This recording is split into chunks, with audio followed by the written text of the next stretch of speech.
Dari saksi-saksi dan juga ahli yang pemohon hadirkan, yang dari kami hadirkan. Kami akan menghadirkan beberapa saksi dan satu ahli nanti, ahlinya ahli pidana, yang menjelaskan bukan pokok perkara, tetapi pasal 32 itu kenapa kita tanyakan syarat formalnya. Jadi syarat formal, bukan materialnya, ya.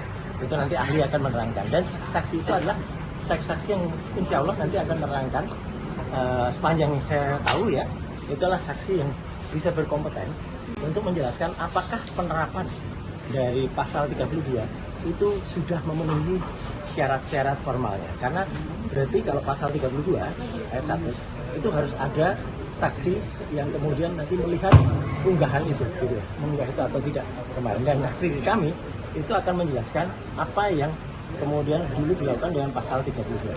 Jadi kira-kira seperti itu. Total ada berapa saksi yang dihadirkan? Insya Allah ada 3 saksi, ya. Nah, sepanjang saya tahu ada 3. Mungkin kalau ada penambahan atau pengurangan, ya paling nanti kalau kurang ya jadi 2, kalau tambah jadi 4. Saksi apa aja? Saksi fakta, saksi fakta yang mengetahui tentang unggahan-unggahan itu. Bahkan mungkin bukan orang pekerja Pak Roy lagi. Oh bukan dari saya, nggak ada. Ini adalah orang yang benar-benar tahu, benar-benar kompeten, yang akan lihat, dan bahkan saksi yang kita hadirkan itu yang memiliki muatan yang ada digunakan untuk dakwaan, untuk barang bukti. Dian Sandi berarti. Apa? Dian Sandi. Oh, enggak, Dian Sandi kan dari pihak sana.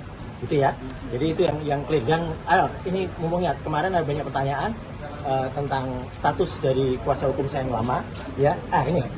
Ini pengacaranya. Jadi mohon maaf saya nggak ketemu surat aslinya, tapi saya ketemu kopinya. Jadi dia kopi dari surat saya yang sebenarnya sudah saya kirim ke teman media pada tanggal 11 Juli. Tolong dibaca baik-baik. Kalau masih ada sampai sekarang yang gagal paham, yang di mana-mana masih mengaku saya masih kuasa hukum dan itu tidak bisa dicabut. Kok kuasa hukum kok nggak bisa dicabut?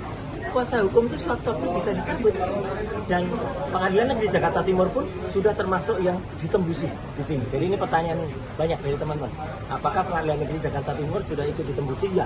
Pengadilan Negeri Jakarta Timur, Pengadilan Negeri Jakarta Selatan, jaksa yang berperan dalam kasus ini, dan juga kemudian ketua pengadilan juga, kemudian hakim perkara pra-peradilan sudah, majelis hakim perkara pra-peradilan juga sudah, kemudian kantor hukum Tokham, dan juga untuk arsip.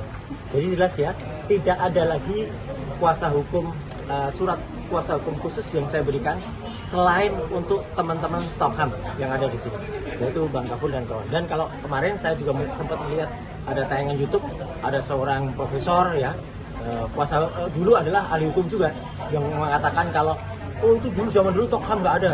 Saya dulu ada ketika zaman kasus Tupa. Dia gak usah terlalu banyak ngomong ya, gitu. Dia nggak ngerti bahwa orang-orang yang dulu itu Pak Aristan, Bu Erdiana, dan kawan-kawan itu adalah dulu sudah ikut membantu saya, namanya Tokham.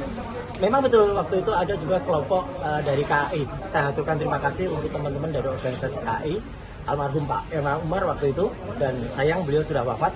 Beliau sebenarnya sebelum wafat ingin sekali juga membantu saya di sini, tapi sayang tidak ada. Tapi saya tetap dekat dengan keluarga beliau, bahkan kedua putrinya saya ikut jadi saksi pernikahannya. Jadi clear ya, teman-teman yang mau bergabung silahkan untuk kuasa hukum. Saya tidak menutup kemungkinan, tapi tolong juga tertib dan tidak boleh melanggar etika daripada advokat. Download Tribun X sekarang, menghadirkan lokal menjadi Indonesia.